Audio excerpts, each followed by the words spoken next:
হে সমস্ত জগতবাসী, আমি আল্লাহর নামে শুরু করে দিচ্ছি কিছু আলোচনা যে আমি আজকে আমার দরবারের বারান্দায় বসে আলোচনা করব। তবে দরবারের যে বারান্দায় বসে কথা বলছি, হয়তো এতদিন এভাবে কথা বলিনি, তো দেখতে হয়তো আপনাদের কাছে অন্যরকম লাগতে পারে। তো এখন বিষয় হলো যে ইচ্ছা করলো যে বারান্দায় বসে আপনাদের সাথে ছোট একটা আলোচনা করে ফেলি। সে আলোচনাটি হলে দেখুন, মানুষ এই পৃথিবীতে অনেক ধর্মের মধ্যে রয়েছে, কিন্তু এক এক ধর্মের থেকে এক একজনে হিংসা নিন্দা করিতেছে।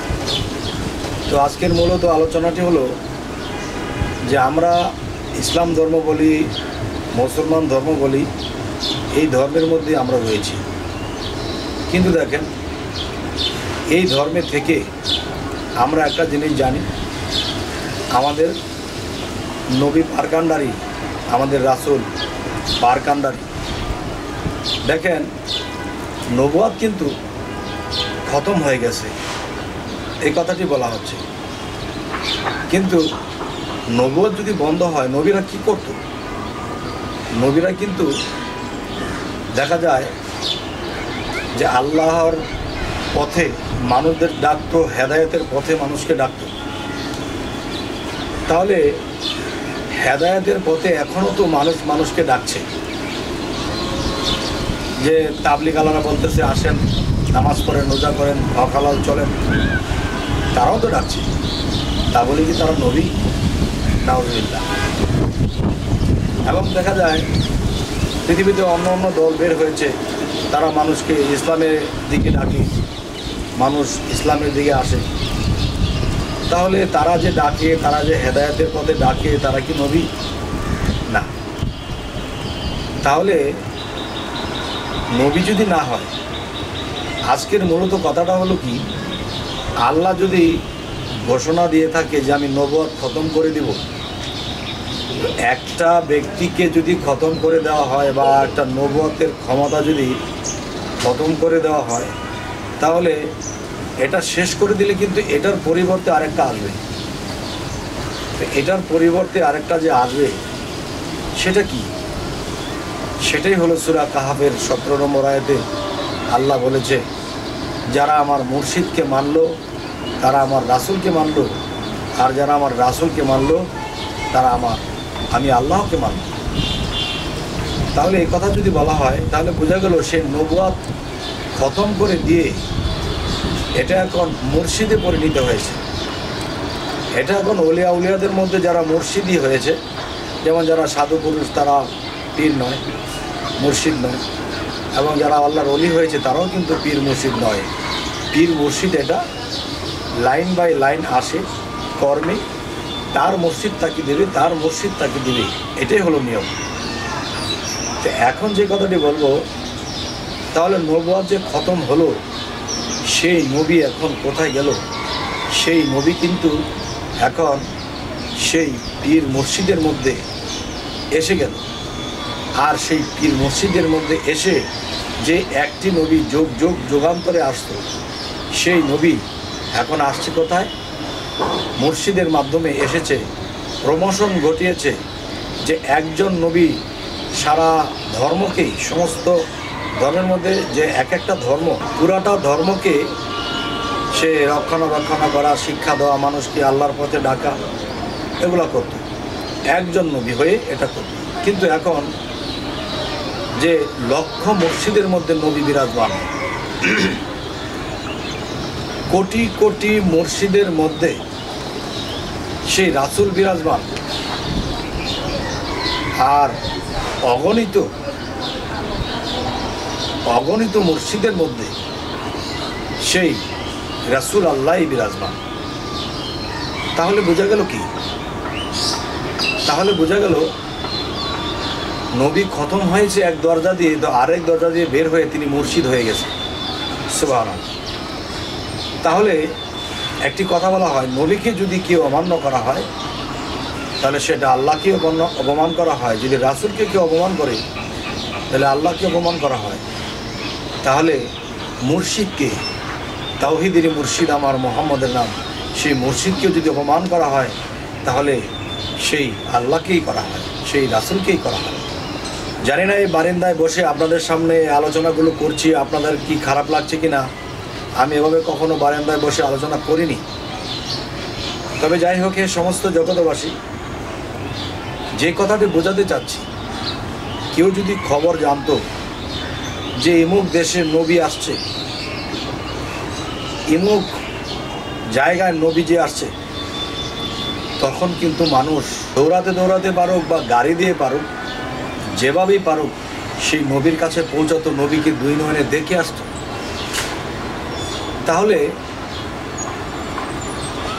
বর্তমানে আল্লাহ কি বলতেছে? আমি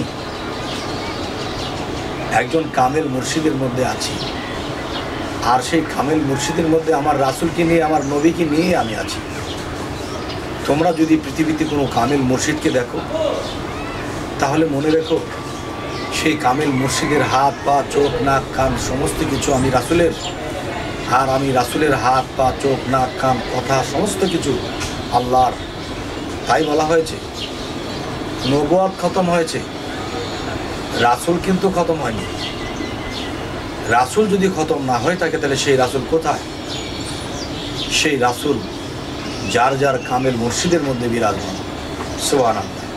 আপনার কামেল মুর্শিদকে যখন আপনি ভক্তি দিবেন, আপনার কামেল মুর্শিদকে যখন আপনি সুনজরে দেখবেন, আপনি যখন সেই কামেল মুর্শিদকে খাইয়ে দিবেন, তাহলে সেই সেবা, সেই যা কিছু করলেন, ভক্তি করলেন, তাকে মানলেন, ভালোবাসলেন, এই সব কিছু আল্লাহ পেয়ে গেলেন। কারণ রাসূলের মধ্যে আল্লাহ বিরাজমান। তবে হে সমস্ত জগতবাসী, আজকে এই কথাগুলো বলার উদ্দেশ্য কী? কারণ এই পৃথিবীতে দেখেছি অনেক মানুষ নবীদেরকে নিয়ে বিভিন্ন কথা বলে, নবীদেরকে নিয়ে দেখা যায় যে ইমুক নবী ভালো না, অমুক নবী ভালো না, ইমুক পীর ভালো না, ইমুক ভণ্ড, অমুকও ভণ্ড, নাউজুবিল্লাহ, আস্তাগফিরুল্লাহ। এই কথাগুলো কখনোই বলা যাবে না। কেননা সূরা হুজরাতের মধ্যে আল্লাহ স্পষ্ট বলেছেন যে তোমরা পশ্চাতে কারো নিন্দা করিও না, যে পশ্চাতে কোনো মানুষকে নিন্দা করো না। যদি করে থাকো তাহলে মনে করো যে মৃত ভাইয়ের মাংস খাওয়ার সমান হয়, তাহলে অবশ্যই তোমরা মৃত ভাইয়ের মাংস ভক্ষণ করিতে চাও না। তবে হে সমস্ত জগতবাসী, আজকের এই কথাগুলো এই কারণেই বললাম, সেখানে নবী যদি জানতো যে কেউ নবী এসেছে, সেখানে যে কোনোভাবেই সে চলে যেত।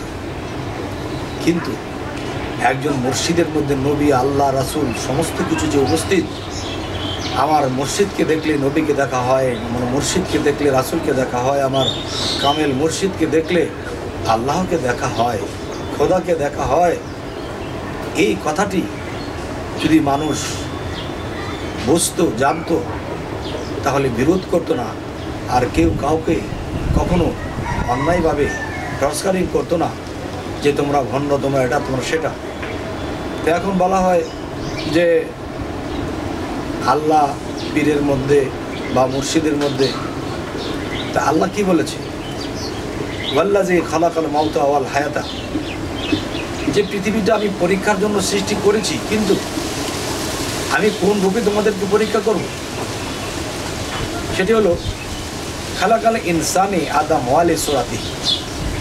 তাহলে এই সূরতে আমি মানুষদেরকে পরীক্ষা করব, আর পরীক্ষা করার জন্যই পৃথিবীর সৃষ্টি।